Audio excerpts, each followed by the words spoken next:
قدش تتي مبجوت يا سيارة.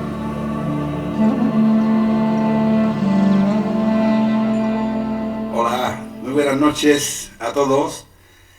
Os echaba de menos, ¿eh? Hacía tiempo que no hablábamos en directo.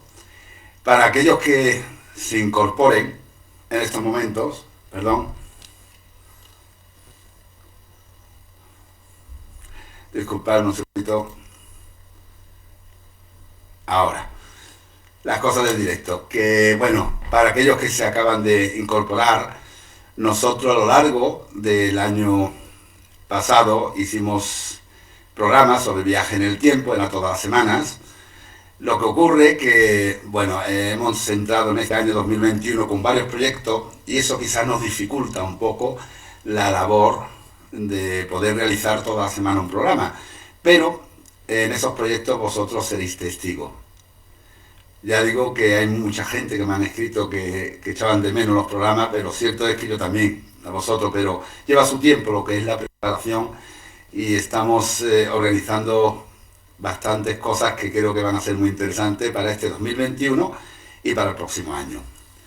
Muy bien, dicho esto, vamos a comenzar un programa especial hoy, 8 de marzo, Día Internacional de la Mujer.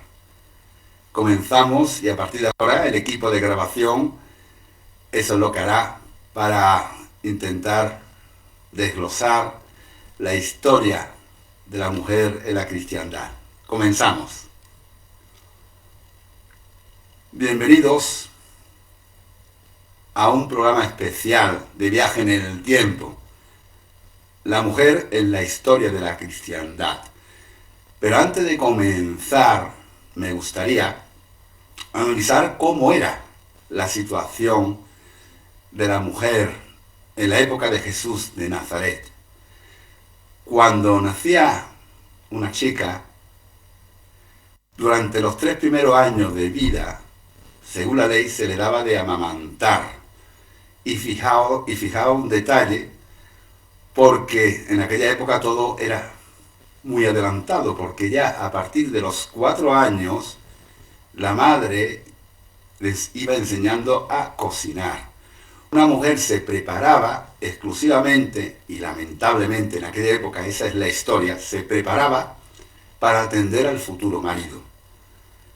Cuando la mujer tenía la primera menstruación, le buscaban, ella no se casaba por amor, sino que le buscaban un esposo por acuerdos familiares de su misma tribu. Si la mujer tenía padre, pues era el padre el que se encargaba, si no era la madre, sino unos parientes cercanos. Y en el caso, como le ocurrió a María, que la doncella estuviera pasando toda la infancia en el templo de Jerusalén, y no tuviera padre, cuando tiene la primera menstruación, el responsable era el sumo sacerdote. A María de Nazaret eso fue lo que le ocurrió. Tenía 4 años cuando murieron sus padres, Joaquín y Ana, y fue el sacerdote Abitar el que convocó a todos los hombres solteros y viudos de la tribu de Judá, que era la tribu a la que pertenecía María. ¿Qué significan las tribus?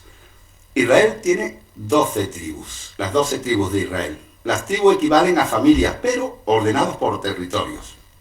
Es como en España las provincias, igual. Había 4 tribus de las 12.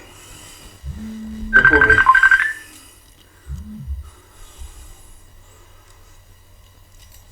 Había 4 tribus de las 12 en la zona sur, en la zona de Jerusalén, que eran las tribus, por llamarlo de algún modo, más pudientes, que era la tribu de Judá, la de Benjamín, la de Simeón y la de Leví.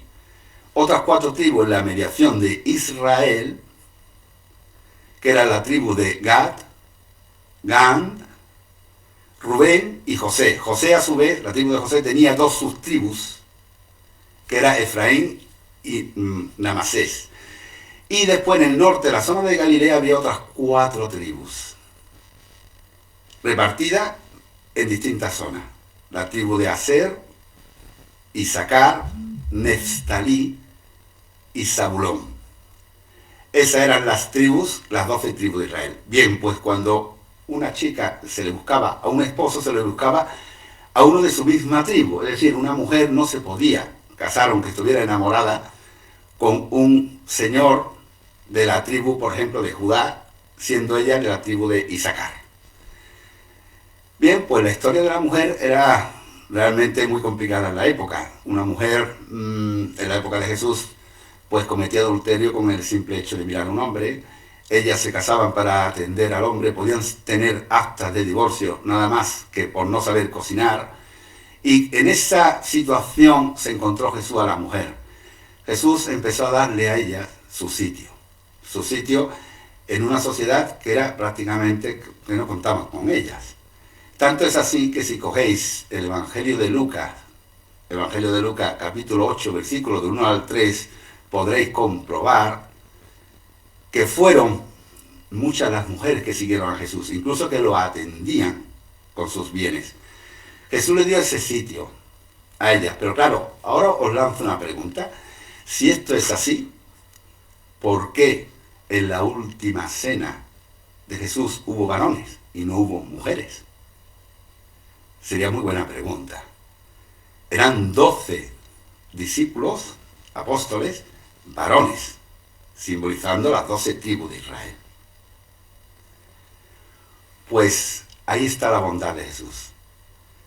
Él sabía la situación de la mujer de la época. Si una mujer se convertía en mensajera, apóstol, si una mujer no podía ser rabino, pero si se convertía o públicamente se exponía predicando, se exponía también, valga la redundancia, que fuera lapidada a su propia vida. Jesús, consciente de ello, nunca le dio el mandato a la mujer para que predicara en su nombre. ¿Por qué? Porque temía por su vida. Esa era la situación que se encontró Jesús. Por eso en la última cena había varones. ¿Hubo mujeres realmente enamoradas de Jesús? Pues no es de extrañar. Pero aquí quiero aclarar una cosa, porque hay historiadores, yo no lo entiendo, porque un historiador debe ser riguroso, ¿no? Hay historiadores que dicen que, curiosamente, que los rabinos en la época de Jesús era obligatorio casarse. No. La obligatoriedad fue a partir del año 70 y Jesús murió en el año 30. Por lo tanto, un rabino, un maestro, podía estar perfectamente soltero.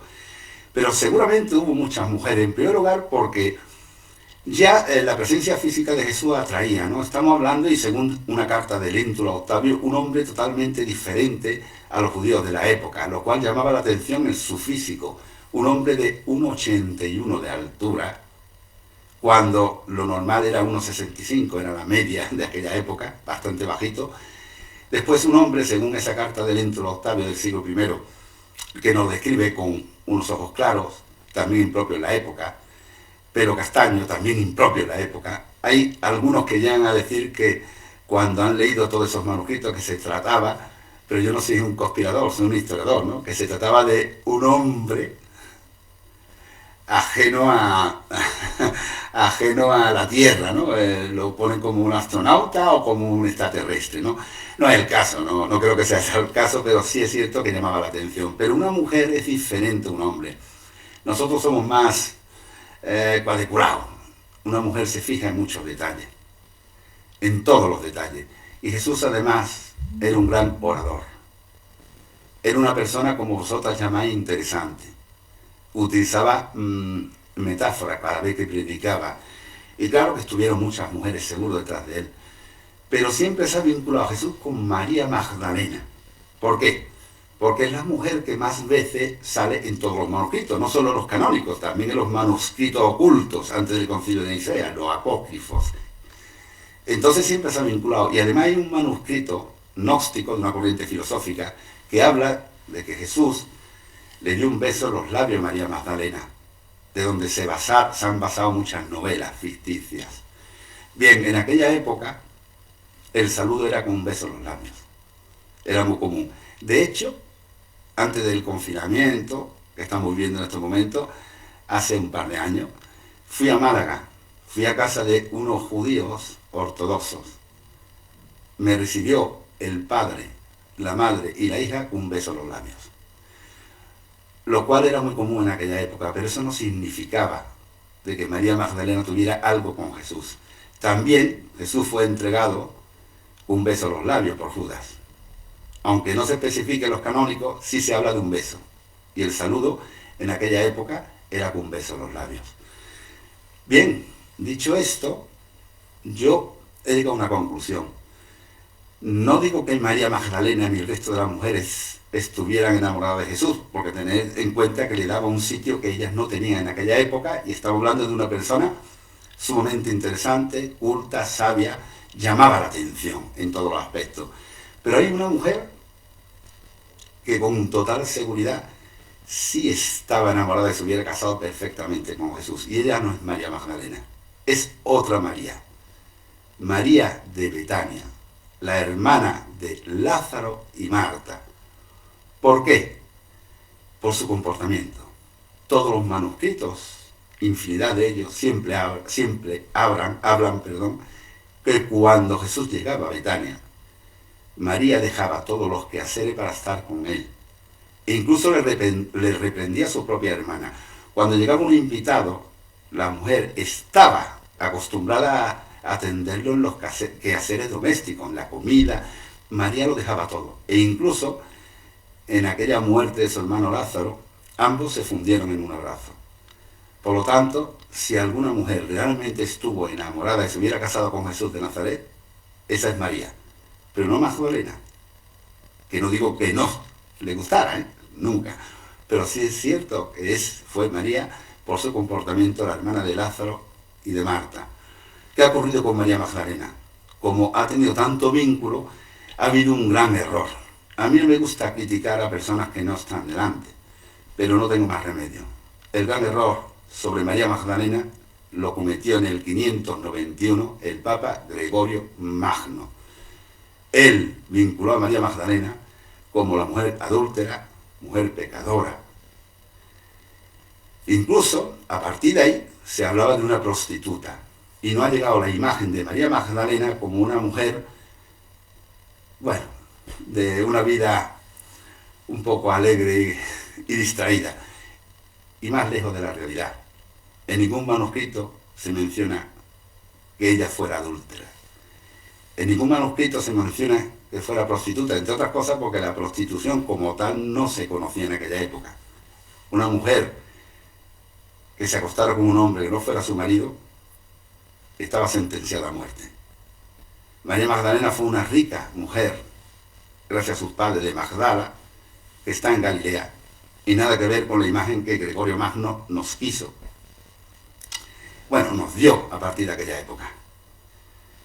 Dicho esto, es curioso también pensar que ¿por qué en la historia de la cristiandad, si Jesús le dio un sitio importante y relevante a las mujeres, por qué hoy en día no hay sacerdotisas? O también, ¿por qué los sacerdotes no se pueden casar? Si el primer papa de la iglesia, que fue Pedro, estaba casado, de hecho Jesús sanó a su suegra. Bueno, pues en mi libro, ¿Y vosotros quién decís que soy yo?, en el prólogo, un teólogo abogado de Madrid, muy buen amigo mío, Alejandro Cano, dijo que Jesús nació en el año 325. ¿Cómo es eso? Bueno, pues una cosa es el Jesús histórico y otra cosa es el nacimiento de la religión o Iglesia Católica, Apostólica y Romana.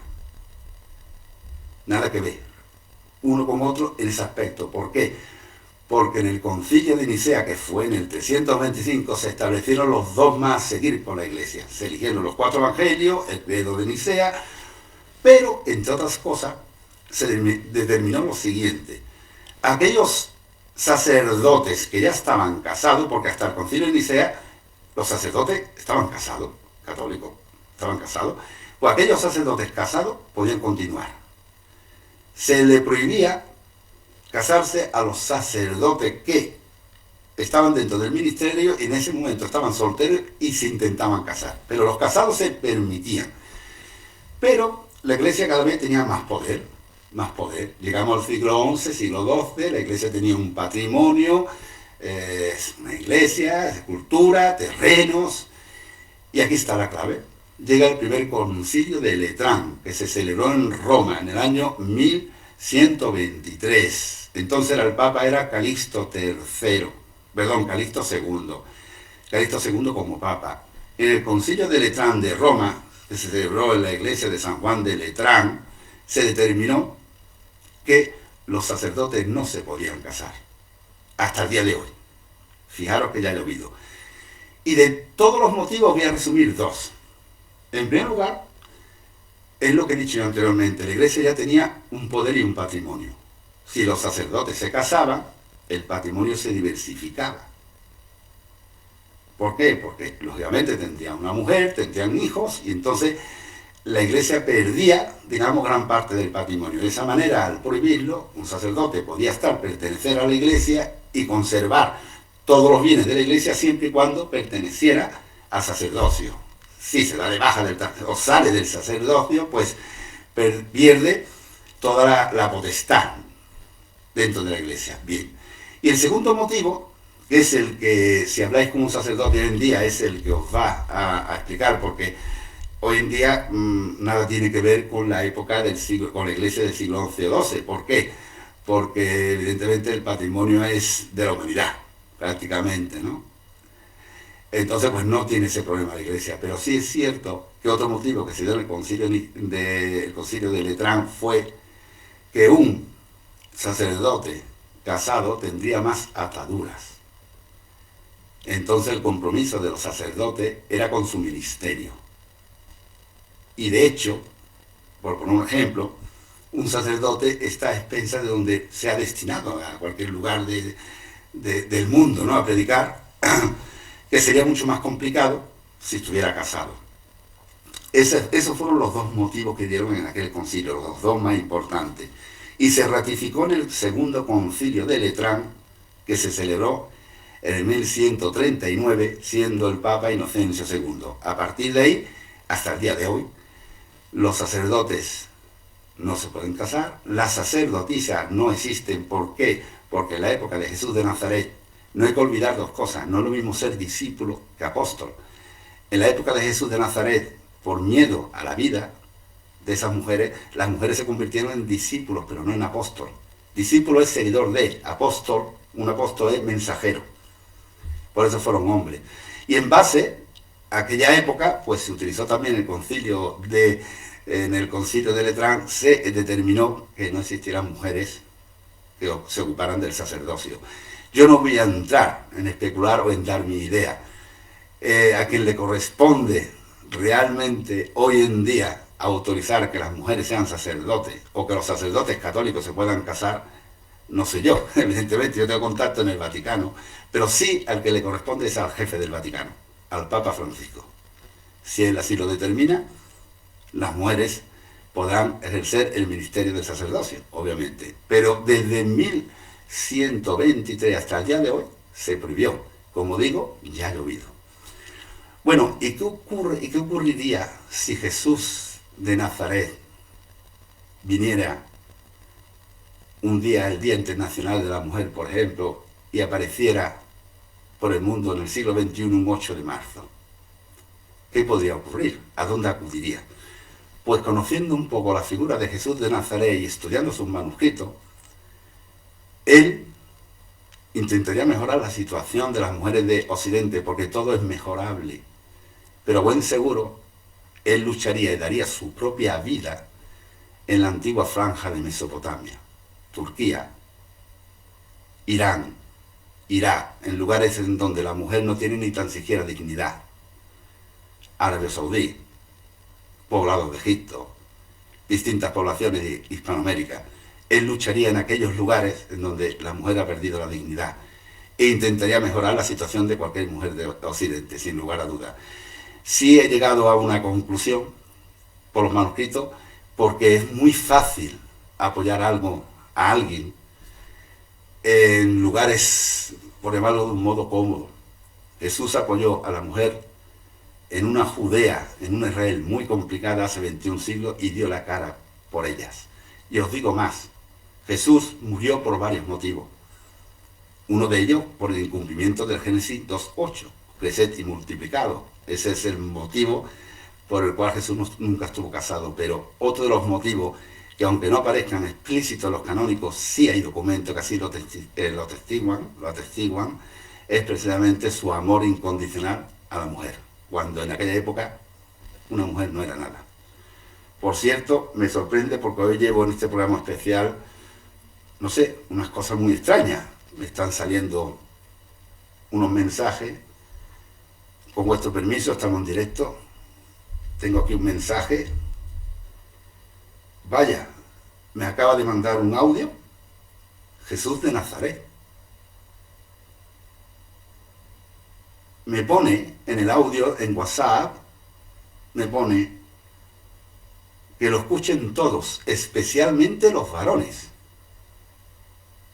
Escuchemos pues.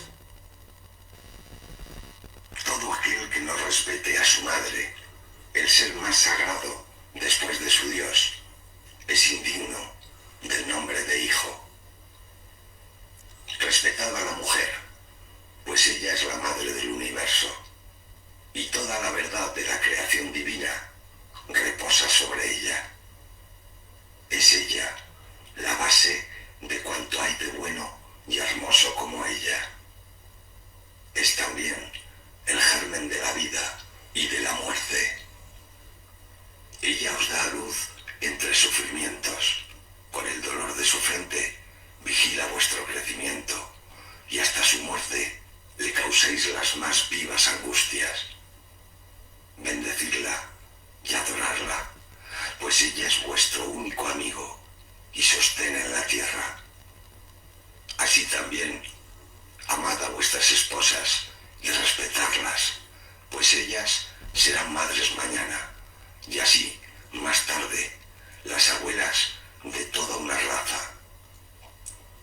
Sed indulgentes con la mujer. Su amor ennoblece al hombre, endulza su corazón endurecido, doma a la bestia y hace de ella un cordero. La esposa y la madre son tesoros inestimables que Dios os ha concedido. Proteged a vuestra mujer para que ella os pueda proteger, así como a la familia. Todo lo que vosotros hagáis por vuestra mujer, por vuestra madre o por una viuda, lo habéis hecho por vuestro Dios. Mensaje, audio de Jesús de Nazaret. Es curioso, porque lo que acaba de decir Jesús de Nazaret es un texto del siglo I, que hoy por hoy, en el siglo XXI, tiene cabida. Es curioso el día de hoy. Quizás antes Jesús se ha puesto en contacto conmigo a través de Messenger.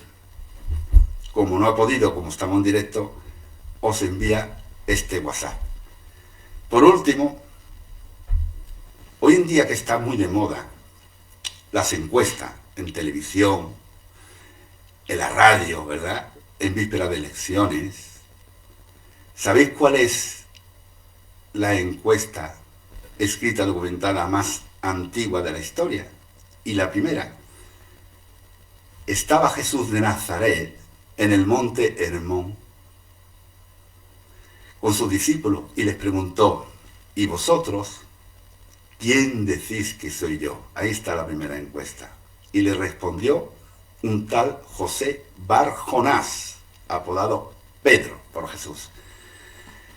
Yo invito a que aquella pregunta que le hizo Jesús de Nazaret a sus discípulos lo respondáis vosotras. Y aunque valga la redundancia en este caso, ¿y vosotras quién decís que es Él? Muchas gracias. Bien, y ahora, a partir de ahora, estoy a vuestra entera disposición para cualquier pregunta. ¿Qué le llevó a Gregorio Magno a descalificar a María Magdalena? Pues, inicialmente lo comentaba, fue un error, fue en el 591. Para mí fue un error. Ojalá tuviera aquí delante a Gregorio Magno y preguntárselo personalmente. Quizá es por intentar frenar de alguna manera, entenderme por invasión, ¿no? O sea, la invasión en la iglesia de las mujeres a través de María Magdalena. María Magdalena, hasta que la declaró Gregorio Magno como la pecadora, la prostituta y demás, tenía muchos seguidores, sobre todo en el sur de Francia. Y había leyendas que se hablaba que junto con Lázaro estuvieron en el sur de Francia, estuvieron predicando. Incluso hay manuscritos que hablan que estuvo hasta en Inglaterra. Y un poquito para frenar el impulso de la mujer dentro de la cristiandad, para darle más valor al hombre. Lamentablemente es así, es la historia. ¿Que yo estoy de acuerdo? Por supuesto que no. ¿Qué hombre puede estar de acuerdo? Yo creo que la aportación de la mujer es fundamental. Yo nací de una mujer y tengo una pequeña como hija que también es mujer. Y creo que esto es una labor de todos, hombre y mujer. Pero el Papa Gregorio Magno en su día la descalificó. Es cierto que no ha llegado muchos rumores hasta el día de hoy, pero os aseguro que nada de eso es María Magdalena. Fue una discípula que amó a Jesús de Nazaret, creyó en él, no pudo predicar como le hubiera gustado porque su vida hubiera corrido peligro, pero si algún momento murió, porque el final de su vida no lo tenemos, sería hablando de Jesús de Nazaret. ¿Quién o quiénes serían los responsables para que en la actualidad haya mujeres sacerdotes o los sacerdotes se pudieran casar? Lo dejo en mano, también lo he comentado en el programa, en mano del actual Papa, que para ese caso tendría que celebrar un concilio en Roma o en donde él lo estime conveniente. Ya digo que si cogemos la historia real de lo que ocurrió antes del nacimiento de la Iglesia católica, apostólica y romana, es cierto que los que hacían la labor de sacerdote eran hombres, pero eran hombres porque las mujeres eran perseguidas. Hoy en día esa razón no existe, pero no soy nadie para poder opinar. Que sea el Papa, que es el jefe, digamos, de la Iglesia Católica, el quien acabe, pues, imaginaros, ¿no? Esa prohibición viene sobre todo desde el Concilio de Nicea, 325. Estamos en el siglo XXI.